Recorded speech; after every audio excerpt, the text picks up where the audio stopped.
شیخ العالم نند رشی نے جگہ جگہ مسافروں کے پانی پینے کا انتظام، ٹھہرنے کے لیے سرائے اور چلنے کے لیے راستے تعمیر کروائے۔ کشمیر کو جنت نما بنانے میں رشی سلسلے کے بزرگوں کا بہت بڑا ہاتھ ہے۔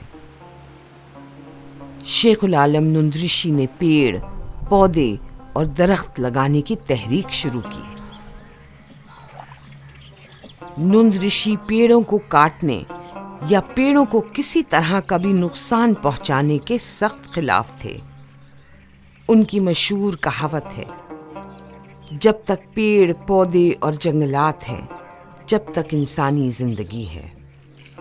نند رشی نے کسانوں اور مزدوروں کو عزت دی اور ان کے کام کو اہم مانا اور بڑھاوا دیا۔ کشمیر میں 14ویں صدی تک اعلیٰ طبقوں کی زبان سنسکرت تھی۔ یعنی ان کے بارے میں یہ ہے کہ ان کی جو تعلیم ہے وہ اپنی زبان میں ہے، وہ پرشین زبان میں نہیں بولے۔ کشمیریوں کو اپنی ہی زبان میں انہوں نے درس دیا، وحدانیت کا، خدا پرستی کا، اور اس کا کہ سب کہ خدا کے مختلف مثلا فرماتے ہیں خدا کے لاکھوں نام ہیں لیکن خدا ایک ہے۔ وہ فرماتے ہیں کہ آپ کو کوئی ڈفرینس نہیں کرنی چاہیے ہیومن بینگز میں، کیونکہ جو ان کی جو مرشد تھی نا وہ للی شری لل دت تھی، جو فرماتی تھی مزان ہندو تنت مسلمان دہست کرتزان، اگر آپ کو خدا پہچاننا ہے تو پہلے آپ نے چھوڑ دینا ہے ہندو مسلمان کی تفریق۔ آپ نے انسان خدا کو you have to search God in man, آپ نے خدا کو ڈھونڈنا ہے انسان میں۔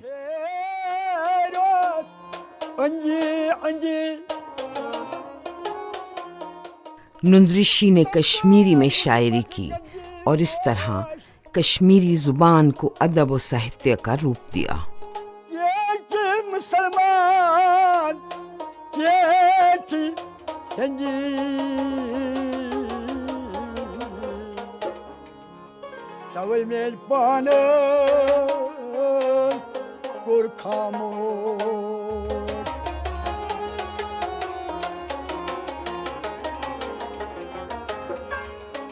جو پونن بیشن جشن نیاب نشان لب مسن کیے چھو ملن بابن بی کپیشن یم چلگ بوز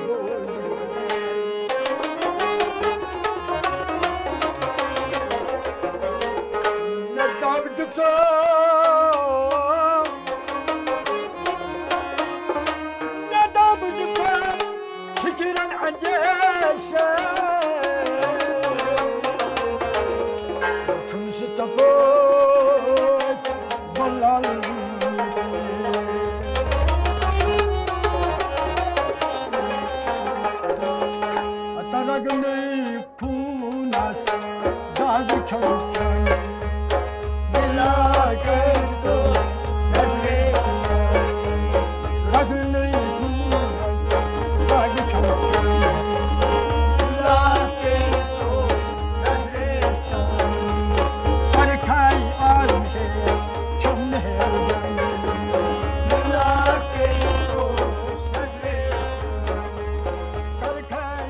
چرار شریف کے سائے میں روزبل کی زیارت ہے۔ یہاں شیخ العالم نند رشی کی 2 خواتین مریدوں کے مزارات ہیں۔ اس زمانے میں جب مذہب کے رہنما خواتین کی تعلیمات کے لیے دروازے بند رکھتے تھے، شیخ العالم نند رشی نے اپنے دروازے خواتین کے لیے ہمیشہ کھلے رکھے۔ خاص بات جو ہے نند رشی کی میں یہ ہے کہ جو انہوں نے امپورٹنس دی لیڈیز کو۔ اب جنرلی آپ دیکھتے ہیں everywhere there is men and men only, اور جو بڑی بزرگ رہی ہیں لیڈیز، وہ جو امپورٹنس انہوں نے دی ہے وہ نہیں ہمیں زیادہ کہیں نہیں ملتا ہے۔ وہ یعنی کہ یہاں مین اپاسلس ہیں اور ویمن اپاسلس ہیں، ان کے جو خلیفے ہیں ان میں مین ہیں اور ویمن بھی ہیں، دونوں کو ایکول کا درجہ ہے اور ان کو عزت کا درجہ دیا گیا ہے۔ یہ خاص ہے اس سلسلہ جو سلسلہ رشیاں جو حضرت نند رشی کا ہے، اس میں عورتوں کو خاص مقام دیا گیا ہے, اگنور نہیں ہوئی ہیں, ایکول ہے, ایکول ہے. لو نظر چانے شان بڑی پیر سانے بلو نظر چانے شان بڑی پیر سانے انہوں نے سب سے زیادہ خدمت کر لی, ایک طرف دین کی, دوسری طرف زبان کی خدمت بھی انہوں نے کر لی, کشمیری زبان کی خدمت کر لی. کشمیری زبان میں انہوں نے اس وقت اشعار کے ذریعے اس کلام کو, عرفانی کلام کو, اسلامی کلام کو, دنیا میں اچھائی پھیلانے کے کلام کو اپنی زبان میں شاعری کی زبان عطا کر لی, اور شاعری کی زبان سے یہ تمام اپنا پیغام لوگوں تک پہنچایا. جگہ جگہ گھومی, گاؤں میں پہاڑوں کو پار کرتے ادھر ادھر گھومتے چلے گئے, جنگلوں بیابانوں میں کسی جگہ انہوں نے قرار نہیں کیا, ٹھہرے نہیں, رکے نہیں, بلکہ جہاں جہاں ان کو پتہ چلا کہ کہاں پر اس وقت دین پھیلانے کی ضرورت ہے, اچھائی پھیلانے کی ضرورت ہے, لوگوں کو بھلائی کی طرف بلانے کی ضرورت ہے, وہاں یہ پہنچے.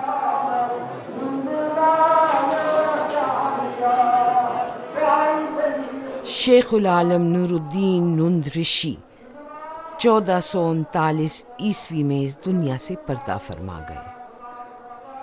اس دور کے بادشاہ زین العابدین آپ کے نماز جنازہ میں شریک ہوئے. نند رشی کا عرس مبارک ہر سال اکتوبر کے مہینے میں چاند کی 26 تاریخ کو بڑی دھوم دھام سے منایا جاتا ہے. جموں اور کشمیر کے چاروں طرف سے نند رشی کے ہزاروں چاہنے والے عرس میں ان کو خراج عقیدت اور اپنا سلام پیش کرنے آتے ہیں.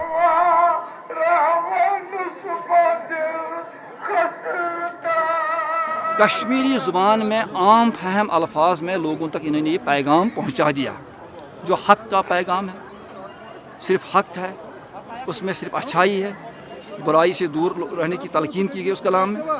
تو یہی وجہ ہے کہ آج بھی آپ دیکھتے ہیں جو ہی ان کے یہ ایام شروع ہو جاتے ہیں, ان کا عرس شروع ہو جاتا ہے, نہ صرف اس وادی کشمیر سے بلکہ کشمیر سے باہر کے لوگ بھی یہاں آتے ہیں. ہمارے جتنے بھی کشمیری پنڈت بھائی تھے یہاں سے چلے گئے, وہ باہر چلے گئے ہیں پچھلے 10-20 سالوں سے. انہوں نے وہاں پر حکومت سے مطالبہ کر لیا ہے کہ ہمارے لیے گاڑیوں کا انتظام کیا جائے تاکہ ہم بھی یہاں پر جوک در جوک پہنچے. ان کی بھی عادت تھی, وہ اپنے زمانے میں یہاں آتے تھے, حاضری دیتے تھے, اپنی حاجات لے کے, اپنی مرادیں لے کے تو یہاں پر پہنچتے تھے اس زمانے میں. آج انہوں نے جموں سے گاڑیاں بک کرائیں تاکہ ہم بھی یہاں پر پہنچے اسی طرح جس طرح ہم پہلے یہاں پر آتے تھے. وجہ صاف ہے کہ انہوں نے کسی کے لوگوں میں کوئی فرق نہیں برتا ہے, امتیاز نہیں انہوں نے برتا, فرق نہیں کر لیا. ہر ایک پر ان کی ایک ہی نظر تھی کہ تاکہ ہر ایک آدمی اس دنیا میں اچھے کرم کرے, کرموں کی بدولت ہی وہ دوسری دنیا میں بعد میں اس کا پھل پائے گا. شیخ العالم کا بہت بڑا زیارت گاہ ہے. یہاں ہر سال اس سال یہ ورث مبارک مناتے ہیں, بہت اچھی طرح سے, بڑی دھوم دھام سے یہ ورثہ مناتے ہیں. یہ ہمارے لیے بہت اچھا پیغام دیا ہے شیخ العالم نے کہ امن سے رہو, ایک جٹ کے رہو. لیکن آج کل یہ امن کسی میں نہیں ہے, چاہے وہ ہندو ہو, مسلم ہو یا سکھ ہو, کسی میں وہ امن کی بات نہیں ہے. یہ اس کا اب ایک ہی مقصد ہے, اس کا ایک ہی پیغام ہے, ایک جٹ کر رہو, چاہے کوئی بھی مذہب کے لوگ, ایک جٹ کر رہو. شیخ العالم بہت بڑے ہیں, یہاں کے صوفی بزرگ ہے یہاں کے. اس نے دین کی بہت بڑی خدمت بھی کی ہے, بہت ان کا نام ہے یہاں پہ. ہم جو بھی کشمیر سے, چاہے باہر کے لوگ آتے ہیں, یہاں کے لوگ جو بھی اس مقدس مقام پہ آتے ہیں, اپنی حاجات, اپنا کوئی فیصلہ کے وہ پورا ہوتا ہے. شیخ العالم نند رشی کا پیغام محبت, ان کی تعلیمات صرف وادی کشمیر کے لیے نہیں بلکہ پوری دنیا کے لیے ہے.